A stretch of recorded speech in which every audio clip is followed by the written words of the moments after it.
এৰিয়াত আজি কেম্পেইনিং আজি হেক না दादगारी एरियाটো এতিয়া गोर्खा किन के बोले कुरो यस्तो छ दादगारी एरियामा अगाडि जे जसो भएको थियो गएको एमपी इलेक्सनमा अलिकति यहाँ भोट बराबर भए जस्तो भए पनि यसपालि जुन बाई इलेक्सनमा गोर्खाबाट हामी घुम्दैछौँ यहाँ 4-5 दिन आज 8-10 दिनै भएको छ हामी विभिन्न गाउँमा गएर घुर्दैछौँ समस्याहरूलाई बटुलेर हामीले समाधान गर्ने कोसिस पनि गर्दैछौँ र विभिन्न समाधान अहिले भएको पनि छ गाउँमा हामीले सानसानो कामहरू त अहिले गर्न थालिसकेका छौँ र यहाँ गोर्खाको यसपालि भोट जुन छ विभिन्न हाम्रो अर्को पार्टीमा बीपीएफमा हुने गोर्खाहरू पनि यहाँ हामीसँग बात मारिसक्नु भएको छ र बात मार्दै हुनुहुन्छ अस्ति भर्खरै चिफ सरसँग पनि जानुभयो यहाँ विभिन्न दल सङ्गठनबाट गाउँबडाहरू र हाम्रो आक्सु एजिएस गोर्खा समाज सबै चिफ सरसँग गएर भेट गरेर बात मारेर आइसके पछाडि यहाँ गोर्खा समाज वा यो दादगारी एरिया हात्तीसार एरियाको गोर्खाहरूले 90% भोट हाम्रो प्रार्थी निर्मल कुमार ब्रह्मलाई ट्र्याक्टरको छविमा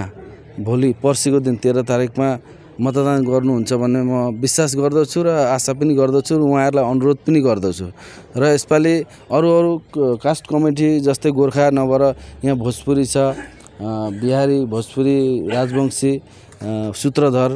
बोडोहरू सँगसँगै यहाँ सबैकै 90% 80% हामीहरूलाई हाम्रो प्रार्थी ट्र्याक्टरको छविमा भोट दिनुहुन्छ भन्ने म आशा राख्दछु र विश्वास पनि गर्दछु भन्दै म यो भनाइ यहीँ टुङ्ग्याउँछु धन्यवाद ना एटु हसा कथा बीपीएफर सपोर्टर आसिल जोआ एमपी इलेक्शনত चाবলৈ গ'লে बीपीएफर सपोर्टर আছে আমি ইমান ভোট 50-50 হৈছিল যোৱা এমপি ইলেকশ্যনত আমি বহুত 7টা বুথ আছে ইয়াত পোলিং চেণ্টাৰ 7টা আছে 7টাত চাব গ'লে 50-50 হৈছিল কিন্তু এইবাৰ তাত তেতিয়া কি হ'ল মানে ক'ব লাগিব সঁচা কথাটো ক'ব লাগিব ইয়াত আমাৰ খাম্ফা বৰগোহাঁই ডাঙৰীয়া নিজে প্ৰাৰ্থিত্ব আছিল আৰু তেখেতৰ এইটো নিজৰ এৰিয়া এইটো তেখেতৰ নিজৰ এৰিয়া বুলি এই এৰিয়াৰ মানুহবিলাকে তেখেতক সঁহাৰি জনাইছিল কিন্তু এতিয়া খাম্ফা বৰগোহাঁই বিপিএৰ প্ৰাৰ্থী আছিল এমপি ইলেকশ্যন এতিয়া তেখেত নাই তো এতিয়া আমাৰ লোকেল অঞ্চল হিচাপত তেখেতক ইয়াৰ পৰা গোৰ্খাই হওক বড়োই হওক বা আদিবাসী বিভিন্ন জনগোষ্ঠীয়ে ভোট দিছিল তো এতিয়া এইটো নহ'ব এতিয়া আপুনি